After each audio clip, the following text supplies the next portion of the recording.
ಒತ್ತುವರಿ ಮಾಡಿ ನಿರ್ಮಿಸಿದ ಮನೆಗಳ ತೆರವನ್ನು ಮಾಡಲಾಗ್ತಾ ಇದೆ. ಕಲಘಟಕಿಯ ಮಿಶ್ರಿಕೋಟಿ ಗ್ರಾಮದಲ್ಲಿ 18 ಮನೆಗಳ ತೆರವು ಆಗ್ತಾ ಇರೋದು. ಯಾವುದೇ ನೋಟಿಸ್ ನೀಡದೆ ಏಕಾಏಕಿಯಾಗಿ ಮನೆ ತೆರವು ಆರೋಪ, ಪರ್ಯಾಯ ವ್ಯವಸ್ಥೆಯನ್ನು ಕಲ್ಪಿಸದೆ ಮನೆ ತೆರವು ಮಾಡಿದ್ದಕ್ಕೆ ಆಕ್ರೋಶ ವ್ಯಕ್ತವಾಗ್ತಾ ಇದೆ.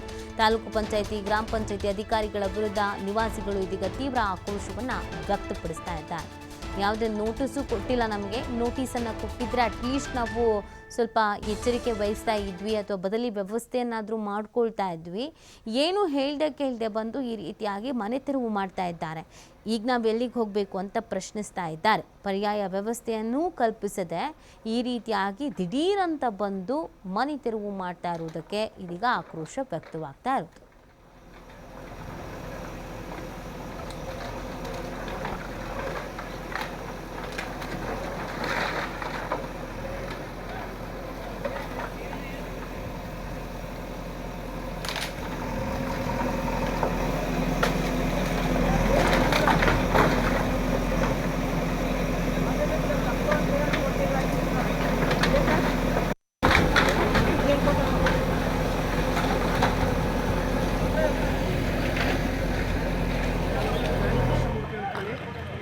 ದೇವಸ್ಥಾನದ ಕಾರ್ಯದರ್ಶಿಯಾಗಿ ಮಾತಾಡ್ತಾ ಇದ್ದೀನಿ. ಇದೇನು ರಸ್ತೆ ಅಗಲೀಕರಣ ಅಂತಂತ ಏನು ಹೇಳ್ತಾ ಇದ್ದಾರಲ್ಲ, ಈ ರಸ್ತೆ ಅಗಲೀಕರಣಕ್ಕೆ ನಮ್ಗೆ ಯಾವುದೇ ರೀತಿಯಾದಂಥ ನೋಟಿಸ್ ಕೊಟ್ಟಿಲ್ಲ. ನೋಟಿಸ್ ಕೊಡದೇ ಬಂದು ನೂರಾರು ಮನೆಗಳು ಅದೆಲ್ಲ ಇವರು ಡೆಮಾಲಿಷ್ ಮಾಡ್ತಾ ಇದ್ದಾರೆ. ಇದಕ್ಕೆ ಸರ್ಕಾರನ ಹೊಣೆ. ಮುಂದೆ ಬರ್ತಂಥ ದಿನಗಳ ಒಳಗೆ ಯಥಾಸ್ಥಿತಿಯಾಗಿ ಅವರು ನಿರ್ಮಾಣ ಮಾಡಿಕೊಡ್ಬೇಕು ನಮಗೆ. ನೀವು ನೋಡ್ತಿರ್ಬೋದು ದೇವಸ್ಥಾನ ಯಾವ ರೀತಿ ಅವಸ್ಥೆ ಆಗಿದೆ ಅಂತಂತೇಳಿ ನೋಟಿಸ್ ಕೊಡದೇ ಇವರು ಹೊಡಿತಾರೆ. ಇದು ಯಾವಲ್ಲಿ ನ್ಯಾಯ ಅಂತ ನಾನು ಸರ್ಕಾರ ಕೇಳಕ್ಕೆ ಇಷ್ಟಪಡ್ತೀನಿ.